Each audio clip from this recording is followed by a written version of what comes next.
স্কুলের যাবে দাঁড়িয়ে আছে তানিয়া আর সজীব। তানিয়ার মুখ খুব ভার। তানিয়া, সজীব, আমি আজকে স্কুলে যাব না। স্যার অনেক কঠিন পড়া দিয়েছে, আমি কিছুই পারি না।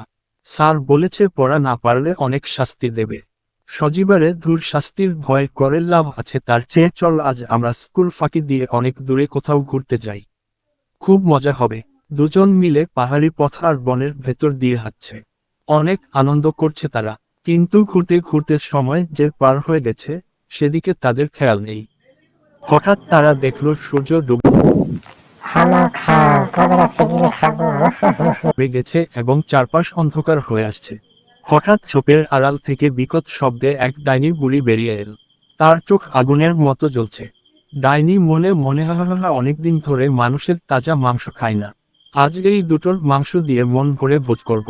এদের আর পালানোর পথ নেই। তানিয়া আর সজীব ভয় কাঁপছে। সজীব চিৎকার করে বলতে লাগলো, এখন আমরা কি করব তানিয়া? আমরা তো শেষ। তানিয়ার হঠাৎ মনে পড়ল তার স্কুল ব্যাগে একটি গল্পের বই আছে যেখানে ভূত তাড়ানোর মন্ত্র লেখা ছিল। সে দ্রুত ব্যাগ থেকে বইটি বের করল এবং সাহসের সাথে একটি বিশেষ মন্ত্র পড়তে শুরু করল। মন্ত্রের তেজ সহ্য করতে না পেরে ডাইনিটি চিৎকার করতে করতে ধোঁয়ায় মিলিয়ে গেল। তানিয়া আর সজীব এক মুহূর্ত দেরি না করে দৌড়ে বাড়ির দিকে রওনা দিল। বাড়িতে ফিরে তারা পরিবারের সবাইকে সব কথা খুলে বলল। তারা বুঝতে পারল স্কুল ফাঁকি দিয়ে এভাবে বিপদে পড়া ঠিক হয়নি।